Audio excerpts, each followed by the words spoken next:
leen wax ni waa Grand Yoff xaar yàlla bi bii nii du yomb kii mooy Ameth bu Grand Yoff you know man mooy président staff kii bi FC Grand Yoff bi ñu ngi ñaan yàlla mu jël coupe bi you know man ñu ngi waajal concert bi la 5 tey ñu ngi kër Amady xam naa dañuy bàyyi ak Amady you know man suñu kaane yi.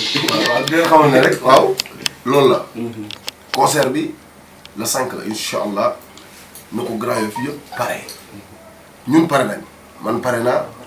Wally Seck pare na te yëfi dof suñu yëf la Grand Yoff pare leen le 5 ça va chauffer man maa ngi fa. moom la tamit kenn du ko fa jëlee Grand Yoff sama gars yi ma ne Grand Yoff ñoo xewle doomu Grand Yoff moo xewle bis bi suñu bis la kenn duñu fa jiitu suñu yëf la du yëfu dof nday yëfu Grand Yoff la Grand Yoff na ñëpp génn mobilisé wu dof nday ngi ñëw. mais attends dof yow loo pare waa Grand Yoff. waaw Grand Yoff def naa album bu bees mais décembre la war a génne mais dañu war a ngénte ni album bi. mais d'accord mais dafa ndànk. am na ay femme yu bees yoo war a jënd Grand Yoff. waaw femme yooyu lan la. live laay teg à bande.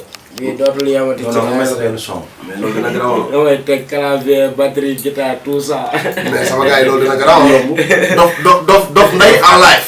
mais loolu dina garaaw. ah man de duma ko tardé barki Serigne Bamba.